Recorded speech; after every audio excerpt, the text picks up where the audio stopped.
And now I'm very happy to welcome back Erik Haslam, an analytics and bracket specialist and founder of Haslam Metrics, and Kyle Hunter, whom we all know as a fantastic sports bettor and college basketball specialist. You can both follow them on Twitter at Kyle Hunter Picks and at Haslam Metrics. College basketball is back, and Kyle, I gotta tell you, man, I didn't plan that the Wisconsin was going to beat Ohio State today. I apologize that I brought some Badger fans here, and I swear to God, it wasn't set up. No conspiracy. Yeah, ganging up on me here. No, 2-on-1. I can handle it. It's fine. No, I don't mind the Wisconsin basketball team. I kind of like to root for them. I like Guard. I like Davis. He's fun. Fun team that was underrated in the preseason. So, if you'd have done this Buckeyes after a football loss, that would have been tougher for me. I can handle a college basketball loss. Yeah, well, definitely. College basketball loss much less important when it comes to the 68 versus 4. Come on, right? I mean, you got a shot, so you can take a few L's, but that's okay, man. And really glad to have Erik back of Haslam Metrics, a site I use every single day when I'm handicapping basketball.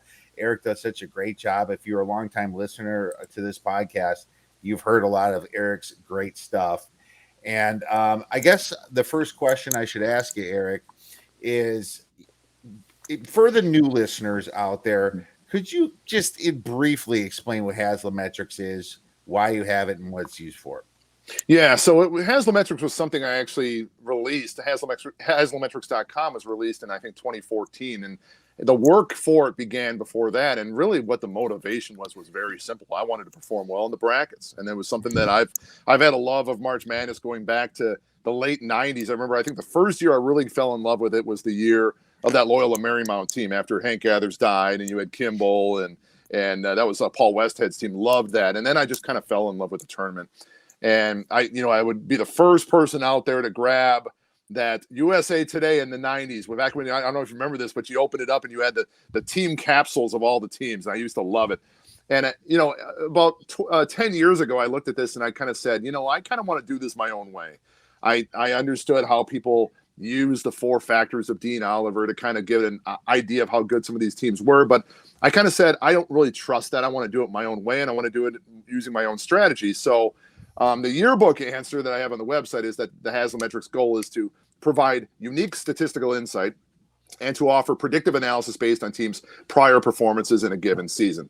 And what I do behind the scenes is this uses transitive performance comparisons that are geared around scoring to determine adequate placement to rank some of these 350-odd teams. We want to look at things like where they shoot on the floor, how successful are they shooting on the floor, how often are they acquiring these special scoring situations, things like that. So it was something that I rolled out back in 2014. It started with simple ratings and rankings, added in some projections, as well as like upcoming games. You can actually do a simulation of any of the 63,903 possible Division I versus Division I matchups. And then I have other little features out there like bracketology, what's called my bracketology deserves, where I use an algorithm to determine, based on your resume and your performance, who should be worthy of being in the tournament and where they should be placed. And then there's also other things on there like team capsules that I talked about. I kind of created my own team capsule page on HaslamMetrics.com, which I use quite a bit for my gambling, and then game previews as well. If you really want to dig in deep to each of these games and look at the breakdown of all these numbers, you can do that. Yeah, it's a fantastic place for sports bettors as well, because you have all the information that we like to look at to try to find an edge against the line. And I love what you said about how you can just put 2 teams against each other. So if you're like a Wildcats fan, an Arizona fan out on the West Coast, and your buddy's a Duke fan, you don't even have to have them play it out. You can just load it in Haslam Metrics and win your bet right there. It'll tell you who's going to win the game, right? Yep, exactly. Well, hopefully it will. It's not going to be perfect because analytics are never perfect, but at the same time, yes, it's relying based on past performance, treats all the teams as constants. So there's little things like we have discussed earlier about sometimes you got to put your eyes on things. It will not proactively account for things like injuries and things like that. So that's where I always say, the analytics are very much like evidence of the crime scene. It's very valuable in the case, but it's not an open and shut case. You still got to put your eyes, use your ears, and use all those factors as well to make your picks. All right. Well, sounds great. Well, let's dive a little bit deeper into your site. Obviously, the popular one out there is the Ken Palms, where a lot of the Vegas lines, or at least the market, tends to move towards, and for the most part. And the sports books actually try to use it when they're actually coming out with opening lines. What are some of the features on your site that we can't find at other places in general? Well, I think one of the things that I did up front was I wanted to use play-by-play logs. And I don't know if it was revolutionary. I suspect I probably wasn't the first person to do it. But I wanted to gather richer data than what the box scores provided. And if everything that I was going to be working on was going to be based on shots and shot locations and things like that, I needed to be able to differentiate between what was a three-pointer and then all the different shots. So what I distinguish, you have the three-pointers, and then you see in the play-by-play logs, you have what's called near proximity twos. And those are dunks, layups, tip-ins, and alley-oops. They're actually spelled out verbatim that way. And then anything else that's not a three-pointer or any of those other close shots is what's considered a mid-range two. That's everything else.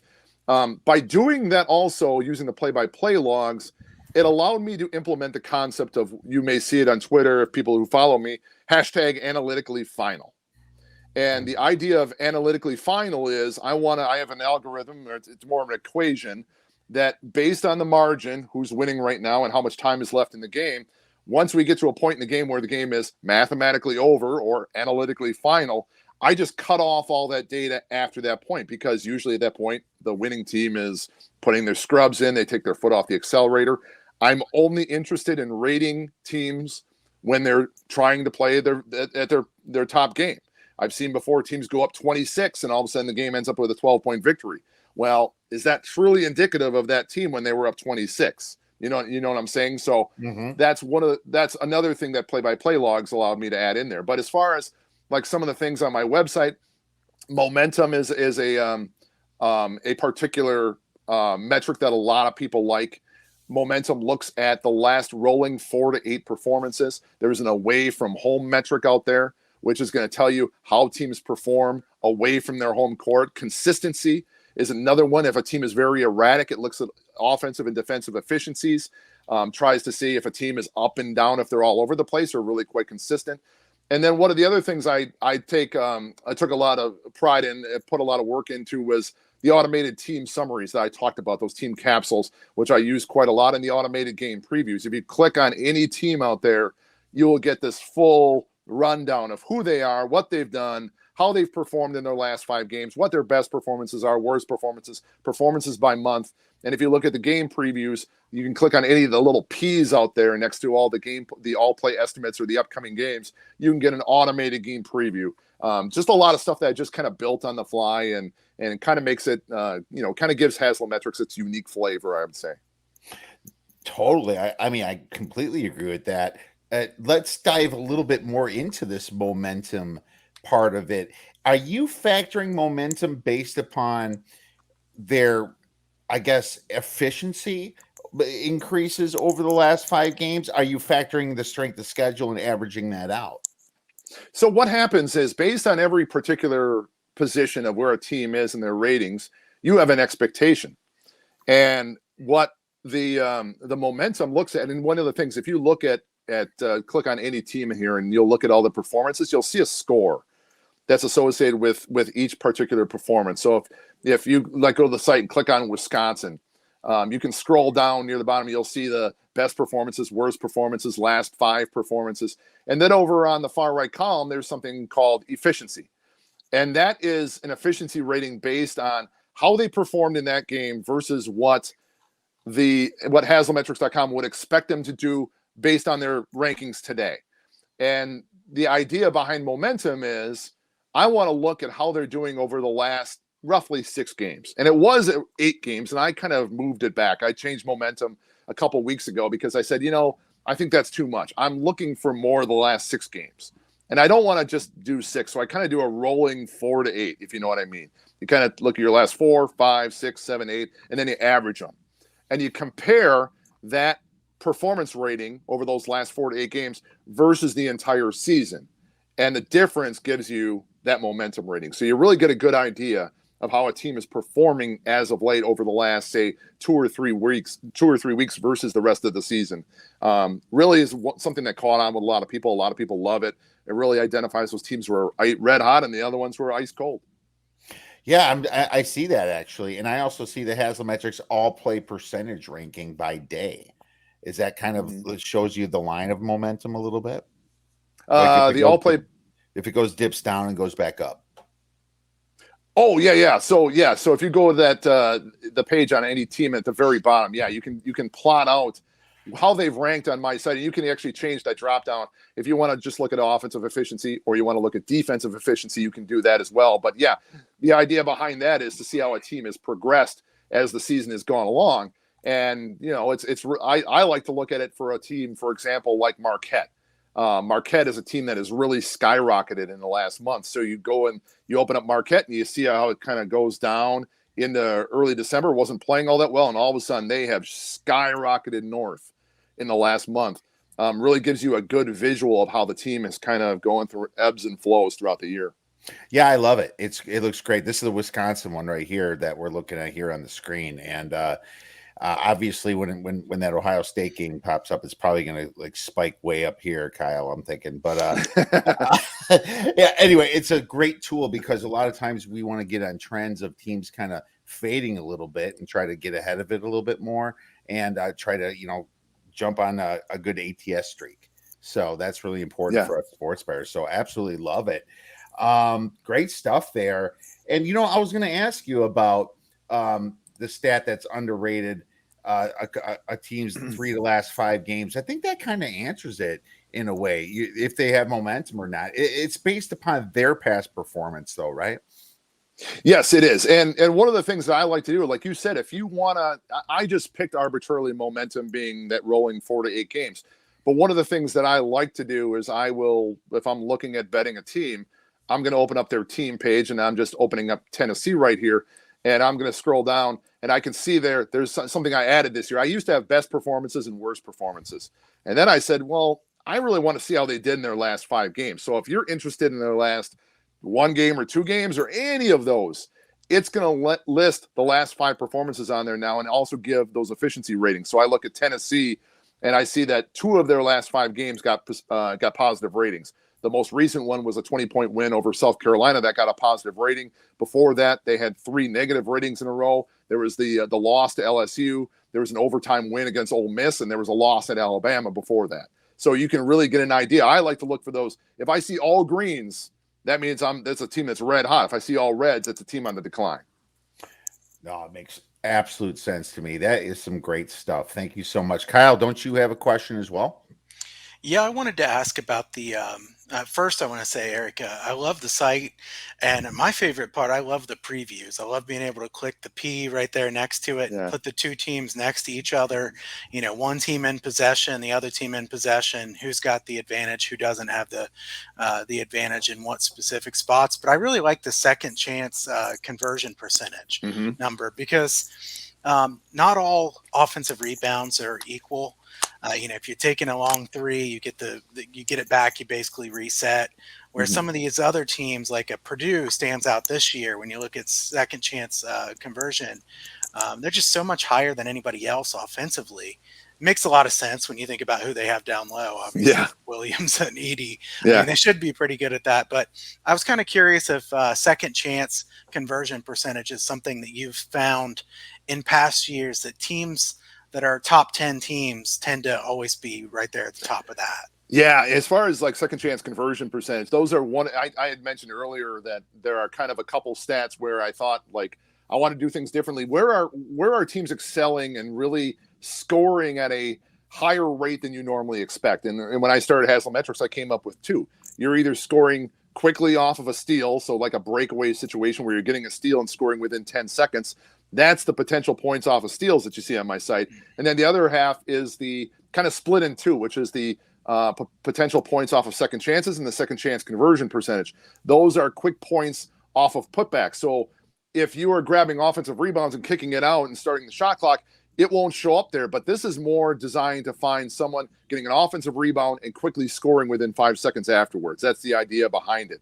And when you look at it, the top 5, like you mentioned, it really does make sense. And you talked about Purdue being number 1 with Edey and Williams. And if you look at the other teams in the top 5 right now, I think you got North Carolina, Armando Bacot. Kentucky, guess who? Oscar Tshiebwe. Illinois, Kofi Coburn. USC, Isaiah Mobley and Chavez Goodwin. It's pretty obvious. When you look at it, it makes sense. But does it really help? Sure. If you look back at past seasons, you'll see a team like Gonzaga near the top. Baylor won the whole thing last year. They were 20th in that. But it's not necessarily across the board either. If you look at Villanova, who won in 2018, I think they were 107th in that particular metric. The Virginia teams, there was the Virginia team that actually won it. They were, I think, what do I have? 109th. The year before, when they had 3 losses, when they had that upset loss to UMBC, they were 233rd. Of course, those teams, those Villanova or those Virginia teams and that Villanova team, they were great shooting teams. So I still think you need to be able to shoot. But again, being able to get on there and clean the offensive glass and score efficiently certainly doesn't hurt at all, but it doesn't exactly mean you're going to win the whole thing either. You know what I mean? Sure. Yeah. I think as far as the Villanova and Virginia teams too, both of those coaches want their guys to get back. They don't want to give up transition. Yeah. So they're not as much about crashing the boards, where you get a team like North Carolina or Kentucky or somebody, and they're just all out going for the offensive boards. Yeah. Kiev and I have talked about this before. A lot of times teams that have a really good rebounding margin are pretty good against the spread. So, you can't, if you're not good at offensive rebounds, you better at least be good at getting those defensive rebounds. And usually the Virginias and Villanova and teams like that, they're not giving up second chance points. But I love those stats. Also, just want to say real quick too, the potential quick points off breakaway steals. I like that a lot too, as a totals better, because you have some of these teams that press and use the full court press to speed up the game and try to get really quick buckets. A team like St. John's, for example. And then you have other teams like, say, a Merrimack, way under the radar. They're using the slow zone press that's actually trying to slow the game down. I think it's really fascinating for bettors that are betting on totals to be able to look at Haslametrics and see, what are you doing with it once you get that steal? You're trying to go to the basket real quick, and who you're playing against as to whether that might be possible, because sometimes a bunch of turnovers is bad for an over, and sometimes a bunch of turnovers is good for an over. Yeah, and those are, like I talked about, I tried to think of these special situations. So what you have a situation like I call a breakaway, which is the potential points off steals, the second chance points. Those are situations that benefit the offense. They're obviously your scoring percentages, your field goal percentages are going to be higher in those situations versus, say, just your regular set defense that you're going to face, your half court offense, whatever. I would actually, if I could, and I talked about these are the 2 situations where the field goal percentage is much higher. I would love to implement one where the field goal percentage is much lower. Any guesses what that is? But I'll tell you, I think Virginia would have been great at it the last few years. Teams that shoot in the last 3 or 4 seconds in the shot clock. Yeah. If I could, and I can't do that because shot clock data is not readily accessible. Even if I try to calculate with play-by-play logs, they're not reliable enough. And then you have to deal with things like, what if there's a kick ball with 3 on the shot clock, things like that. And it's just not reliable. But if I could do it and identify every shot that went up with less than 5 on the shot clock, oh my God, I would add a brand new category for that as well, which would be pretty cool. That'd be awesome.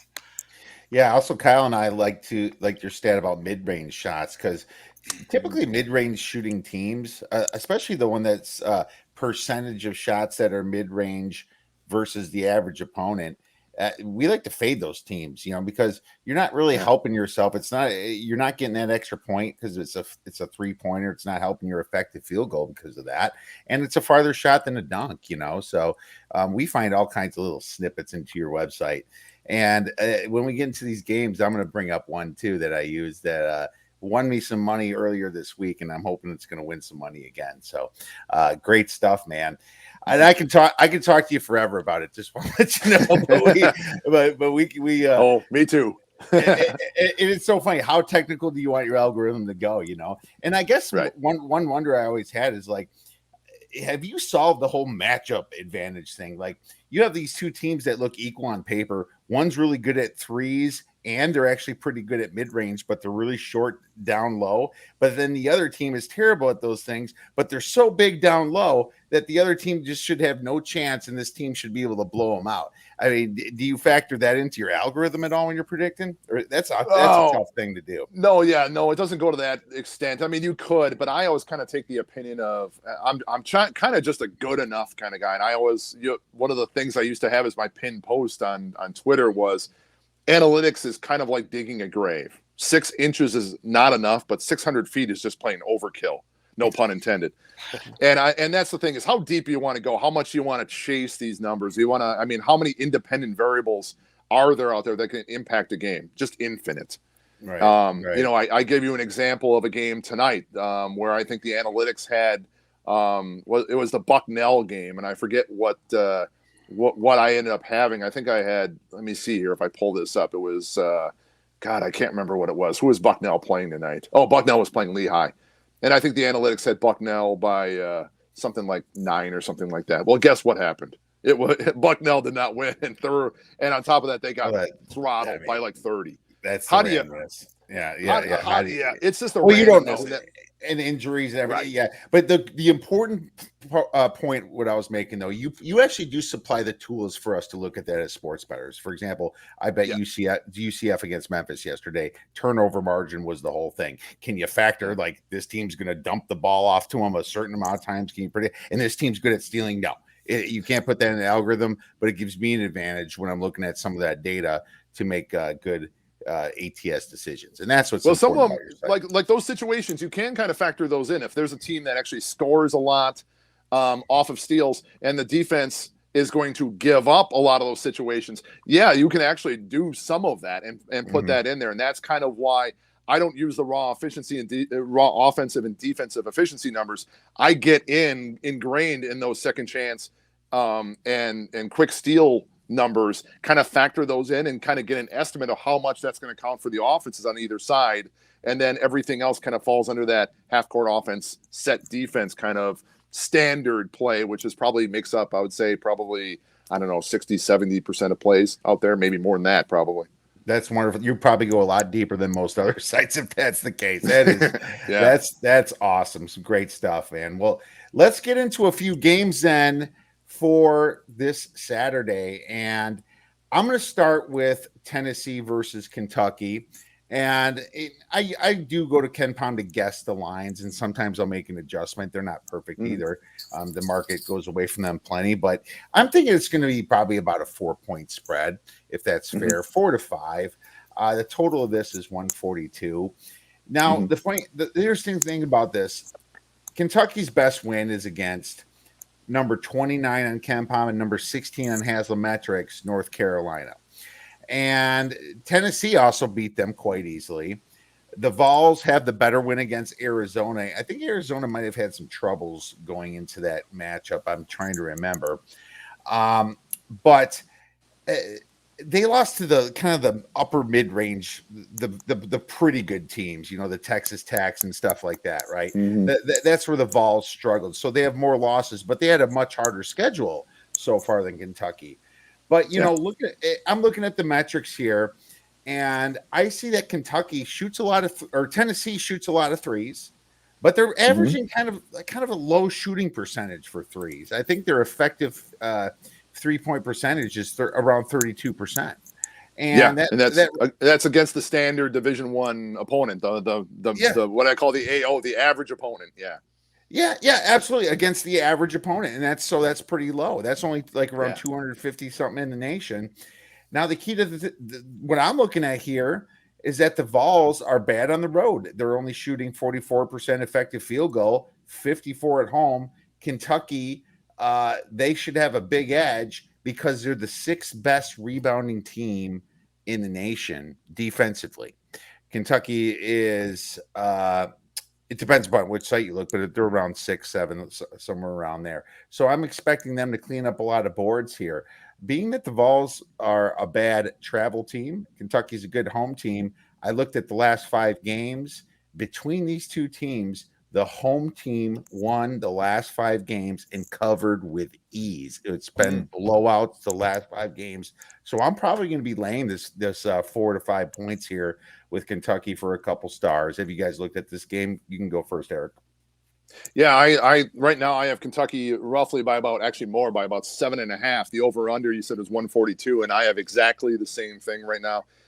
You talked about, record quality goes in favor of Tennessee because they have the higher strength of schedule. If you look at my site, I rate strength of schedule on there. Tennessee is 61st, Kentucky 281st. So Tennessee obviously far more battle tested.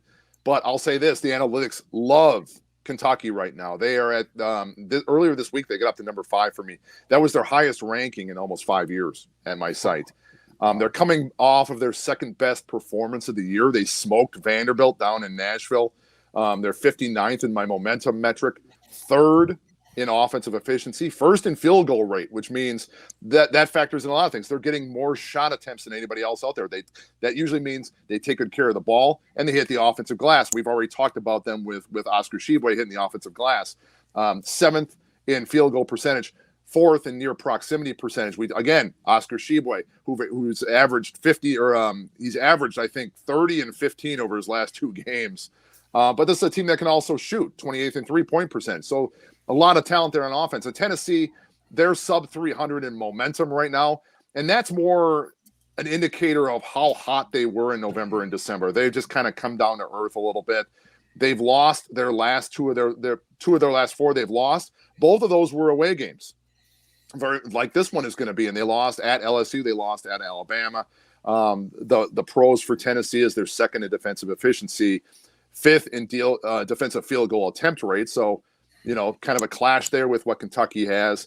They're also 5th in defensive near proximity percentage. They do a good job cleaning the defensive glass. That's going to be something that's going to be an interesting clash there. I think a lot of people are trying to see how is this matchup going to work with Fulkerson versus Tshiebwe. Who's going to win that battle? That might be very telling in who wins the game. I talked about earlier about Kentucky being 7.5-point favorites. You said 4. I know that Xavier Wheeler, there's a question about his availability. Does that bring the spread down a little bit? I don't know if it would be 3.5, but who knows? I could definitely see this rising as high as maybe I don't know if it's going to go as high as my 7.5, but I could see something getting up to 6. I'm not so sure. Well, we'll have to see. Sounds good. Kyle, what do you have for us on this one? Well, I'm mainly a totals guy, so I want to, as far as the total in this one, I would lean to the over in this game. I think Kentucky will get second chance points on Tennessee here, and Kentucky loves to get out in transition. If you look at some of the synergy stats here, Tennessee 2nd in defensive efficiency in the half court, 174th in transition defense. So Kentucky, 26% of their possessions have been in transition so far this year. So I think Ty Washington will get out in transition a lot here. You certainly would like to see Xavier Wheeler because he's so good. He could probably take advantage of that Tennessee transition defense. To me, this is a spot where I'm pretty confident Kentucky can score quite a bit. The question is, how much will Tennessee score? My lean would be Kentucky minus the points here. And I will say too, Kiev, I think you know this. I'm not high on Rick Barnes. So as you get later in the year, I feel like his teams always peak at the beginning of the season. And, I don't have anything against Rick Barnes per se, as a person. Just, they get into March and his teams never go as far as they should. He had all the talents that he's had, and he's never gotten any farther than he has. It's hard to believe. He's a great fade come later in the season. Maybe we're not late enough in the season for me to just straight fade Rick Barnes, but I think that time is coming. So listeners, pay attention. I think that Tennessee has not been very good away from home. I'm kind of curious how Tennessee looks on that away from home ratings on Haslametrics so far this year. I should have brought that one up while you guys were talking. I got it for you right here. 338. Oh, nice. It fits right Yeah. into the narrative then. Yep, Yeah. that's right. So Tennessee, I mean, they've never been very good away from home, and that they've continued that again this year. And the only way I could look to play this is either Kentucky or the over. If Wheeler plays, I think I probably will bet Kentucky. If he doesn't play, it might end up just being a lean that I pass on. Yeah, I wish Severe Wheeler was. I'm gonna blame that on my LSU loss too, because he only played 4 minutes that game, and that's where he got hurt. But then they played some cupcakes in Georgia. What the hell happened to Georgia? I mean, it's not like they were great, but they were they're at least top 100 before, and then Vanderbilt's Vanderbilt, so they didn't need their point guard. But here's a good thing: they're a little bit used to it now. And so if the point guard's not playing, it is what it is. I'll be watching that line, and I'm hoping that, that'll drive it down a little bit for me. But I would rather have Wheeler in for a bet here. So I'll give you that. And looking at this away from home, I don't see it numbered. Did you just count down on when you said 338 there, Eric? Yeah. So if Okay. you go to Saturday, if you go to the very bottom of the page where you do the expected outcomes and you go to Saturday, you'll see the Kentucky Tennessee game there on the far right, and there's a little P there, the little preview. If you click on that, you'll see the automated preview, and on the very top left, you'll see everything going down the list: all play percentage, schedule strength, record quality, and then you compare the two sides, and you have the little green arrows that tell you which team has the big advantage. And so away/home court for Tennessee, you'll see 338. Okay, funny, because I always look at that stat on the front page when I hit the fingerprint. So that's where I usually look at it, but I probably should be also looking at it where you pointed it out. So if you see them in the list, and you can sort by any of those columns, but if you see them somewhere, maybe a page up, and you're like, I want to know where they are exactly, you can either go to the game preview page or go to the team summary page. You'll get the ranking on either one. All right. No, that sounds great. And we should stick to that subject because I am using this exact handicap for the next game here. And we have a nasty game, Rutgers versus Maryland. It's not quite as nasty as some of the stuff Kyle likes betting on. But, I mean, you still have like two, like kind of blah. I would call these guys blah. Meh. I'd say meh. Yeah, meh. They're it was not like that game last night was, what is it, the Maryland Northwestern game? It went to double overtime. I tweeted, I was like, does anybody really want to see another 5 minutes of Northwestern and Maryland? Never. No, you don't. But these teams are not going to be dancing this year, and they just did not do enough in the non-conference team. And that they're going to this Big Ten schedule. They're going to have plenty on their hands here. I'm going to bring up the fingerprint here. Hopefully I can display it on our for our video tomorrow that is getting released. Rutgers, if you look, is even worse than Tennessee. 6th to last. I mean, what's that, 351st place? I think they're 341st, aren't they, right now? I think that's what I saw them as. Yeah, possibly. I mean, they're if you count down, they're only 6 from the top here. Oregon being the worst team that's away from home. Oh, you're right. No, you're right. It is 350. Yeah, 352. My bad. I was looking at consistency. I was looking at the wrong column. Yeah, you're right. And this away from home minus 4.52. That's their points below average, correct? Points below. Yeah, so that's like I said, where you do that average of all those games they've played away from the rack, and you have those game efficiency ratings, and then you just average those, and then you compare that average versus the average of the entire season, and that's how they are. That's how the comparison pans out. It's perfect because this is a perfect spot for it. Maryland is a desperate team right now. They've been losing a lot. And yes, they did get that Northwestern win, but in their minds, they're going to need to get this win. And there's nothing better, or there's no better way to do it at home against a Rutgers team that is terrible on the road. And this stat shows you that they're very bad on the road. So I think a spread like 5 is very coverable in this type of situation here. So just based upon this metric being how strong it is, I'm going to give you a strong lean to Maryland. I might be playing it. Kyle, what are your thoughts?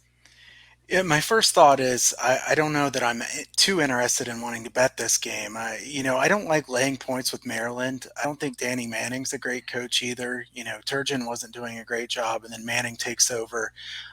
Having said that, it was definitely one of the points I was going to make is that Rutgers, they're really good at home, but on the road, a completely different team. There's no way I would want to bet Rutgers. I'll say it that way. My lean would be Maryland. I don't know if I will bet this one. Maryland's kind of that strange team, though. I feel like they're talented, but they don't really have great identity. They can look good for half a game, not look so great for a part of the game. Wasn't it against Wisconsin that they were down like 20 points or Mm-hmm. something and then ended up losing by a point? Just Yeah.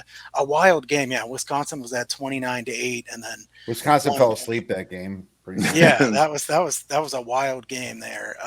But to me, Maryland's capable of beating just about anybody, but they're capable of losing to about anybody. Maryland lost at home to Northwestern and then won in double overtime against Northwestern on the road.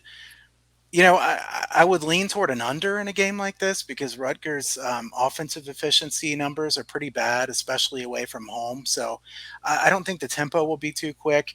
I'm going to give a slight lean to the under. 135 is probably about where this number will be. We have seen scoring jump here in college basketball of late, so I don't love this one. I'm just not anxious to lay points here with Maryland either. So I kind of agree with your lean, Kiev, but I think I'll pass. What do you have for us, Eric? Yeah, like you said, a very Mac game. More defensive teams, they're better on defensive efficiency than offensive efficiency. They play a very average tempo, both teams. You said the spread was roughly Maryland by 5. I have it 5.5. Over under 135. I have it 136. Very, very, very close. As I mentioned, the two kind of intangibles, I guess you'd call them, consistency being one. I had mentioned consistency. I was looking at that by accident.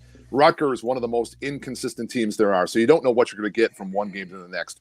341st in consistency, whereas Maryland is quite the opposite, a very consistent team. You know what to expect from them. Their results every game very closely match the expectation, so they're 13th in consistency. The away from home is such a huge deal, though, here, and you talked about this. Rutgers away from the rack, 352nd this year in the away from home rating. Look at, and this is nothing new, 292nd last year. 328th the year before that, 292nd the year before that. So you're starting to see a trend here with Rutgers. They just don't do all that great away from the rack. Most recently, they went to Penn State. What happened? They lost by 17. Maryland, better performances away from home. So there's not much of an advantage here, but I will say this about Maryland. If you go to click on Maryland's link and look at their last 5 performances, they have 5 straight positive game ratings. They're only single digit positive game ratings, but they're all positive nonetheless. So again, I would probably lean Maryland here. All right, so there we go. We got some agreement on the lean. Obviously, I need to look at some more things before I make any decisions for Saturday, but we'll give this a strong lean to Maryland from me. Let's move on to the next game here. We have a Big East game, Seton Hall versus Marquette. And when I was writing this up, man, DePaul was kicking the crap out of Seton Hall. I'm guessing they won that game. Seton Hall always has so much hype, but they're another team that's a little bit of a suspect on the road. I'm gonna let Kyle start this one off. Yeah, DePaul let them come back, and it was close, but DePaul did win that game. It was that was a weird game in that it was a 5 o'clock start time, 5 o'clock Eastern. DePaul had a big lead, ended up winning that game by 4 points. Really fast tempo. I believe Seton Hall scored 10 or 12 points in a row at the end of that game to make it really interesting. So, Seton Hall, they've had some pretty decent wins this year. What do we want to make of their win at Michigan? At the time, the win at Michigan looked really good. It's like, oh my gosh, Seton Hall must be really good. But then, you kind of look at Michigan's not very good. So I don't know why Michigan's not very good. I'm still not really sure on that. But Seton Hall, I think Kevin Willard's a good coach. Good defensive team usually. Mamu Kulashvili last year was their star, and losing him was a big loss. Jared Rhoden's a good player. I like Bryce Aiken as a guard. The thing that here's what I don't know, and I'm curious to get both of your takes on this one, because Marquette was so up and down for a while, and they had those 2 or 3 bad games in a row, and they've really turned it around and played well here of late. They had lost 4 games in a row, including that double overtime loss at home against Creighton. And then they come back and just blast Providence, blow away Georgetown on the road, and then beat DePaul. I can't decide. I don't think Marquette's upside's quite as high as what it might look like it is here recently. So I kind of wonder if it's like one of those stock market things where you say maybe we should be selling shares of Marquette here at some point. So the fact that Seton Hall is coming off this tough loss to DePaul, a game that they really should win, I think I would lean more towards Seton Hall's side here as one of those zigzag theory type plays. Not a strong play for me by any means. I do think, based on how that game went, that Marquette will be favored in this game now. So, maybe we'll be able to get Seton Hall plus 1.5 or 2 or something like that. If so, I'm going to lean to Seton Hall. I think talent-wise, these two teams are pretty even. Seton Hall has a lot more height. They should be able to take advantage of them on the inside, at least somewhat. So, I like Shaka Smart. I like Kevin Willard. I just think that, Marquette, they might be getting a little bit too much hype based on 3 straight really good performances. Sounds good. Let's move on to Erik. And I think Erik might bring up their momentum at Marquette. Yep, it's definitely coming up here. Right now, I think you said Seton Hall by about 1 roughly, and I had Seton Hall by less than 1/4 point. But I even, made a note myself. This may be different now after that DePaul game gets factored into the mix. The over-under is 153. I have it at 151.5. Again, pretty close. Marquette absolutely smoking hot. I tweeted yesterday that on December 12th, my site had them at number 156. As of yesterday, they were 46. They climbed 110 spots in the span of a month. So as a result, you can imagine where they rank in momentum. They're number 2 in the country. Their last 3 games, we talked about, roughly speaking, looking at their ratings, you had a 32-point win over Providence that scored a plus 50.1 rating, which is sky high, huge. Followed that up with a win at Georgetown by 28 that scored roughly a plus 32. And then an 11-point home win over DePaul, which was a plus 11. Just, again, are they going to come back down to earth? Are we, seeing all of a sudden, are we seeing, which team are we seeing here? Is this the real Marquette team that just suddenly showed up, or are we going to see a correction here? For Seton Hall, they're top 25 in offensive efficiency, looking at number 24. Defensively, not quite as good, number 46, but they are number 2 in the country in defensive near proximity percentage. What they really do is they really overplay the 3-pointer. They don't allow the 3-pointer, but they encourage shots on the inside. And then when teams get shots on the inside, they really limit their field goal percentage. Number 2 in the country there. It'll be really interesting to see how Shaka and the Golden Eagles will combat that problem right there. Yeah, with the height and everything, I agree.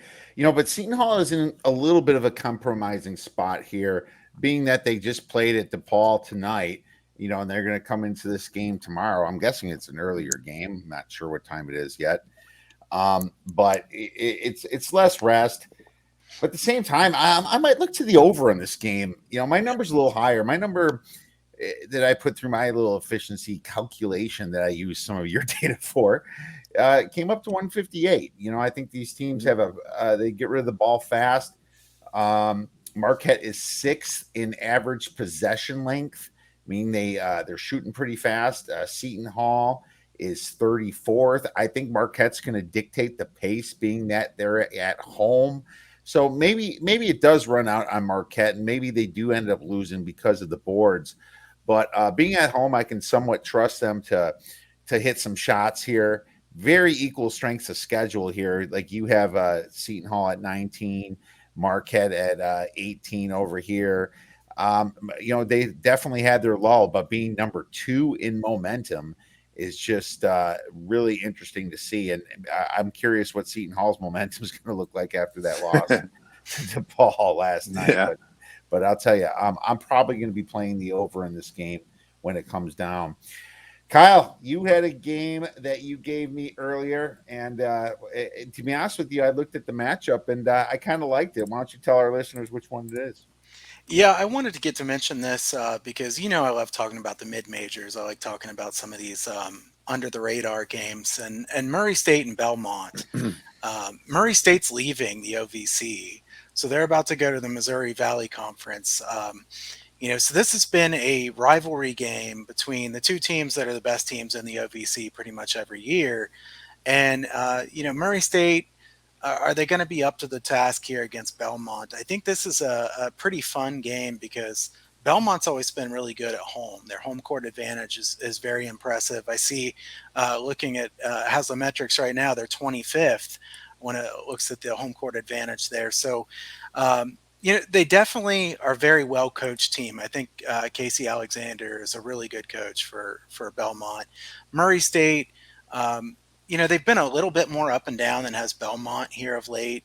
Belmont's been more consistent in recent seasons, but this is a interesting matchup in that I think both offenses have plenty of advantages against the defenses.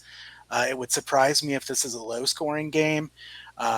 I think this total will probably be about 150 and a half, somewhere in that range. So, hopefully I'd like to see a high 140s. Sometimes Kiev, as you know, they like to just blindly bet down the higher overs. I'm always a big fan of the people that just blindly bet the high numbers down, regardless of the matchup. So, or even the low numbers up, sometimes that can work out well as well. But it looks like both of these two teams have some nice advantages offensively. Both of them can get a lot of quick steals and scores. Both of them like to push the tempo. As far as the spread, I think Belmont's probably favored here by 6.5 or 7, something like that. In this one, I'm going to lean toward Belmont, and I'm going to lean toward an over. I think this will tell us a lot about both of these teams here for the rest of the season. Obviously, they'll play each other again at Murray State in late February, but I think given that we're not going to get to see these teams face off too many more times, this is a pretty fun matchup. Yeah, I agree. This is a great match. These teams, I don't think they like each other too much. Belmont, I can't pick a side in this. I mean, I'm looking at their consistency here on Haslametrics. They're 248th in consistency. It's almost like you don't know what you're going to get. And even Murray State ranking 162nd in consistency. But what I might do is take a look at the total here. I mean, Belmont does play fast. Now, Belmont burned a couple totals of mine earlier because their defense is a little bit better than I expected, especially last game. But at least with Murray State, they have a decent offensive efficiency rating, and they can shoot the ball. They rank 69th in field goal percentage. I like that.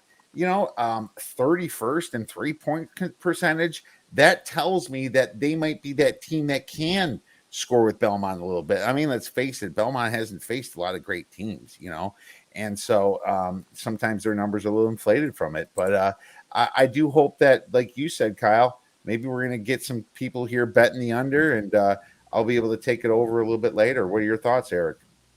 Yeah, right now I think you mentioned before something like Belmont by 6. That's exactly what I have. I have Belmont by 6. The interesting thing, the over-under is right around the 150 mark. My analytics actually have it at 145. I saw that. And wonder why that's the case. Well, a couple things that jump out at me is both of these teams really pounded on the inside. And if you look at Belmont, they're 17th in the country in near proximity attempt rate, and 13th in the country in near proximity percentage. You go to the other side, Murray State. There's no team that pounds it inside like the Racers. They're number 1 in near proximity attempt rate. They very much avoid the mid-range shot. It's that Rick Bird mentality, except the other team. That's you expect more that Belmont would do that.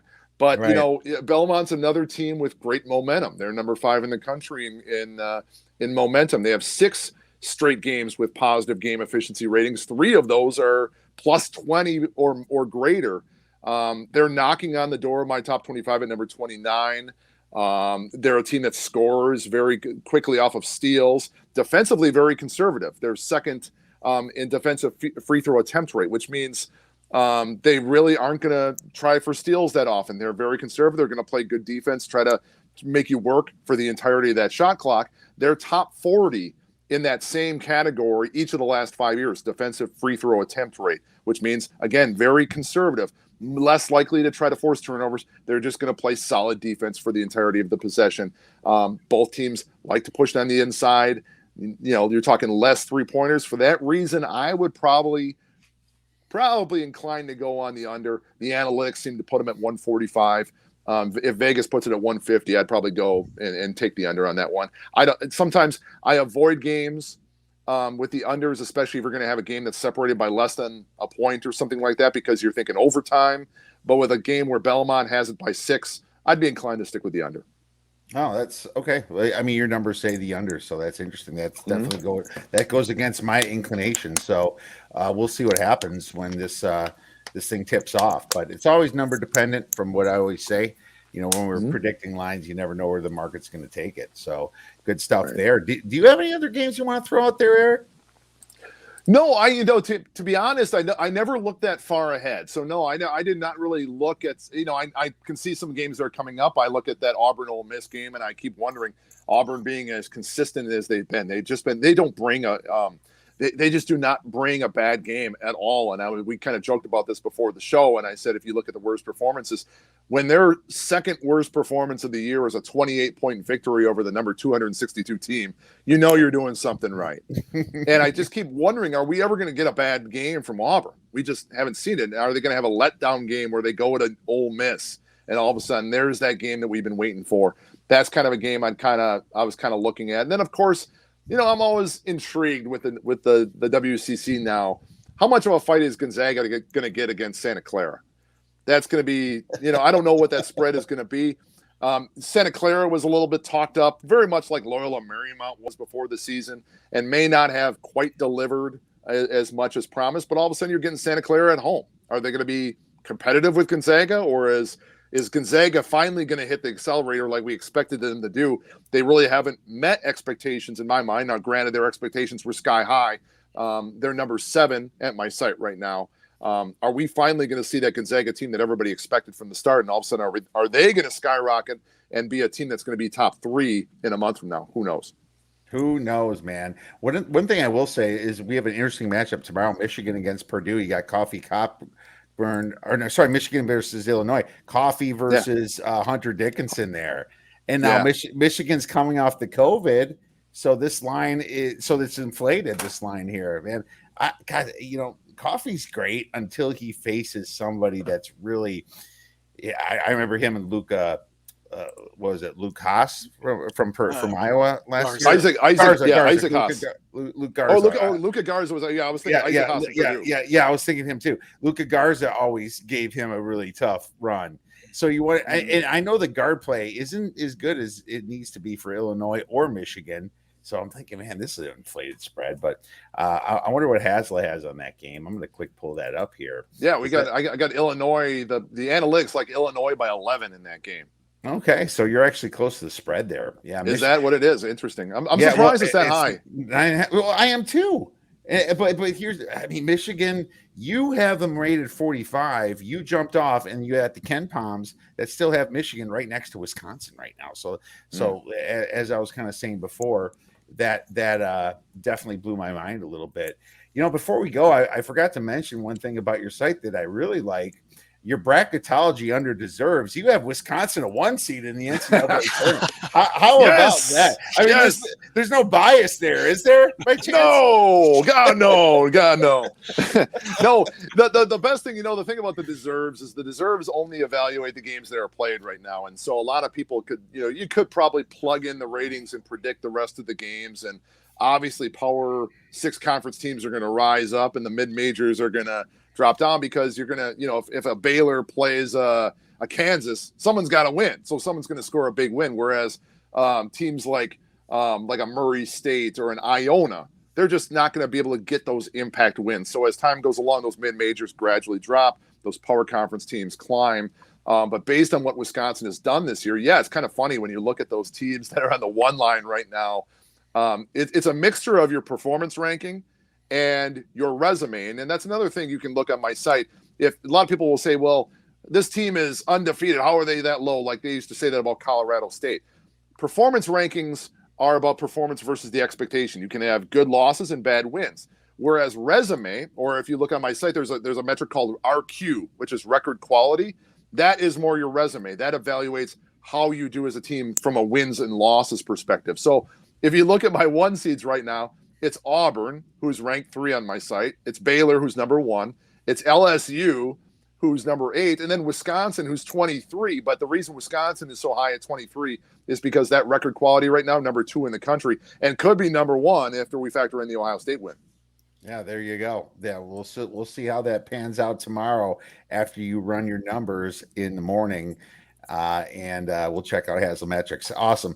And thank you so much, Erik, for coming on. I always learn so much from you when you're discussing hoops, man. It's such a pleasure for me, especially being that we're both Badger alumni, and we root for the same teams, and we have the same interests. So I really want to thank you for coming on, and I want to ask you where our listeners can check your site out and possibly donate. Yeah, if you want to, you can jump out there to haslametrics.com. As I said, there's the ratings, rankings, projections, bracketology, automated game previews, automated team summaries. Otherwise, if you want to find me on Twitter, I always say I'm out there on Twitter going #analytically final at Haslametrics. I see that. I like to keep it light. I have a lot of people that follow me. I think this business oftentimes has become so serious and so sensitive. I like to keep it light. I don't take the game too seriously. I'm still I still consider myself a high-end casual fan. I probably can't tell you much about the MEAC or the SWAC. I'm not really that interested in it. I just like watching good basketball. I usually stick to the Power 6 conference teams, but if I catch something else, I'm a Loyola Chicago or a San Diego State or something like that. Well, I'll try to catch as many games as I can. But yeah, if you're looking to interact with me on Twitter, at Haslametrics is where you find me. Hey, as long as you keep those numbers up for the SWAC, we'll be just happy. And Kyle, where can our listeners find your great information? So you can go to huntersportspicks.com. My picks are up for sale there, the premium packages, also the free picks newsletter there. So far this year, college basketball, 60 wins and 41 losses. So a really nice season so far.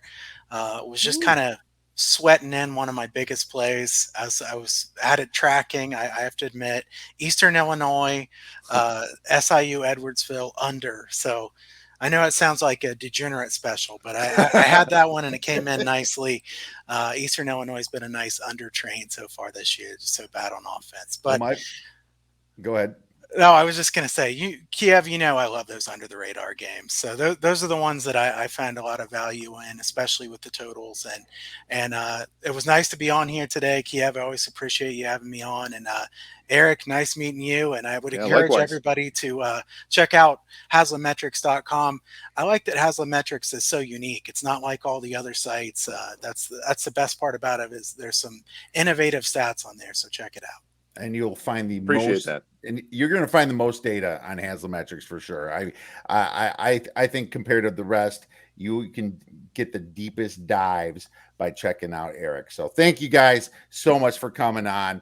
We'll be tweeting it at you this weekend. Thank you. Cool. Thanks, guys.